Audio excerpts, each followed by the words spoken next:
Hollywood हो या बॉलीवुड, दोनों में कैमरे के पीछे से या सामने से काम करने वाले लोग इंसान ही होते हैं और उनका भूत प्रेत से सामना करना एक स्वाभाविक बात है। सूची बहुत लंबी है, लेकिन उनमें से मैंने कुछ ही को चुना है।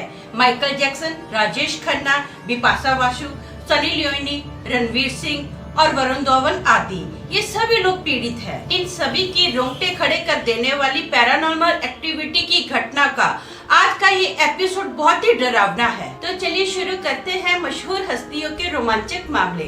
हेलो दोस्तों, मेरा नाम अमन है। मैं आप सभी के मनपसंद यूट्यूब चैनल कहानी रंगमंच में आपका स्वागत करती हूँ। उम्मीद करती हूँ कि आप सभी अच्छे और स्वस्थ होंगे। इसी तरह की वीडियो देखने के लिए आप मेरे चैनल को सब्सक्राइब कीजिए और हाँ, बेल आइकन को दबाना मत भूलना, ताकि आपको आने वाले वीडियो के नोटिफिकेशंस मिलते रहें। तो चलिए शुरू करते हैं आज का भयानक किस्सा। माइकल जैक्सन, इनका नाम तो हम सभी ने सुना है। मैं तो यहाँ तक कहूँगी कि बच्चा बच्चा इस नाम से वाकिफ है। किंग ऑफ पॉप का भूत उनके बंगले नेदरलैंड में घूमता है, ऐसा उनके पड़ोसियों का दावा है। ये जो बंगला है ना, उन्होंने अपने टॉप टाइम पर खरीदा था, लेकिन उनके पड़ोसियों का कहना है कि जो इमेज उन्होंने थ्रिलर एल्बम में यूज की थी ना, सेम वही साया रात के वक्त उनके बंगले में घूमता है, ऐसा उनके पड़ोसियों का कहना है। और माइकल जैक्सन का खुद का भी भूत प्रेत पे भरोसा था। राजेश खन्ना का आशीर्वाद बंगला, ये जो बंगला था ना, पहले राजेंद्र कुमार का बंगला था, लेकिन ऐसा माना जाता था कि ये जो बंगला है ना, भूतिया है। इस बंगले को राजेंद्र कुमार ने राजेश खन्ना को बेच दिया था। लेकिन जब से ये बंगले में राजेश खन्ना अपनी फैमिली के साथ रहने आया था ना, तब से उसके जीवन में मनहूसियत छा गई थी। उसका जो पूरा परिवार था वो बर्बाद हो गया था। राजेश खन्ना की जो बीवी थी वो अपनी दोनों बेटियों को लेकर राजेश खन्ना से अलग हो गई थी। अब राजेश खन्ना इस बंगले में अकेले ही रह गए थे। उनकी मौत के बाद लोगों का ऐसा मानना है कि इस बंगले से ना बहुत ही डरावनी भयानक आवाजें सुनाई देती है। रात के वक्त किसी की जोर जोर से चीखें मारने की और रोने की भी आवाजें आती है। बिपाशा बासु, जब गुना पिक्चर की शूटिंग ना मुकेश मिल में चल रही थी ना, उस वक्त बिपाशा बासु के साथ अजीब अजीब किस्से होते थे। शूटिंग के दौरान बिपाशा बासु को ऐसा लगता था कि जैसे मरे हुए लोग ना इधर उधर घूम रहे हैं, उसके आजू बाजू घूम रहे हैं। ये देखकर ना बिपाशा बासु बहुत ज्यादा डर जाती थी। फाइनली इसकी जो शूटिंग थी ना, इस जगह से बंद कर दी गई।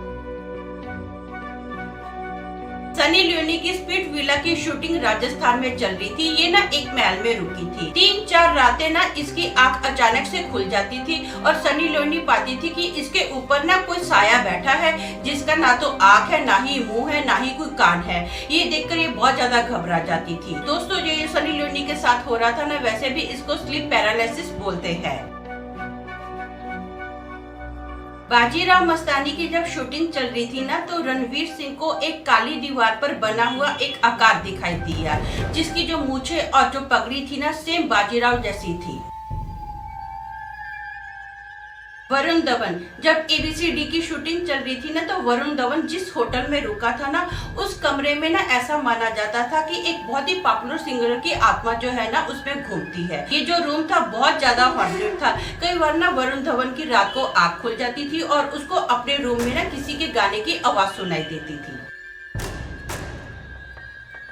दोस्तों, मुकेश मिल का आपको एक और किस्सा बताती हूँ। मुकेश मिल में ना एक टीवी सीरियल की शूटिंग चल रही थी। उस सीरियल की जो हीरोइन थी ना, उसको भी बहुत सारे भूत दिखाई देते थे। उस हीरोइन को इतना ज्यादा मेंटली इफेक्ट पड़ा ना कि वो पागल हो गई। फाइनली उसकी डेथ हो गई। महाभारत की शूटिंग जब शमशान घाट में चल रही थी ना, वहाँ पर एक मेकअप करने वाली लड़की थी जो कि साउथ इंडियन थी, लेकिन वो ना गुजराती भाषा में अजीब अजीब सी बातें करने लगी। उसकी जो आंखें थी बहुत ही ज्यादा बड़ी बड़ी हो गई थी, बहुत ही डरावनी हो गई थी। कुछ घंटे तो वो जोर जोर से गुजराती में बातें करती रही। स्त्री फिल्म की शूटिंग जब चल रही थी ना, तो डायरेक्टर ने सबको बोल दिया था कि सेट पर कोई भी परफ्यूम नहीं लगाएगा और लड़कियों को स्ट्रिक्टली मना कर दिया था कि कोई भी लड़की अपने बाल खुले नहीं छोड़ेगी। एक बार ना रात के 3 बजे शूटिंग चल रही थी, तो एक व्यक्ति 20 फुट की ऊंचाई से धाड़ देने नीचे गिरा। उसको किसी ने धक्का दिया, लेकिन किसने धक्का दिया इसके बारे में आज तक किसी को कुछ भी नहीं पता है। वो व्यक्ति को बहुत ज्यादा चोटें लगी थी। तो आज के लिए बस इतना ही। कल फिर मिलेंगे एक भयानक किस्से के साथ। तब तक के लिए शालोम, शांति और सलाम।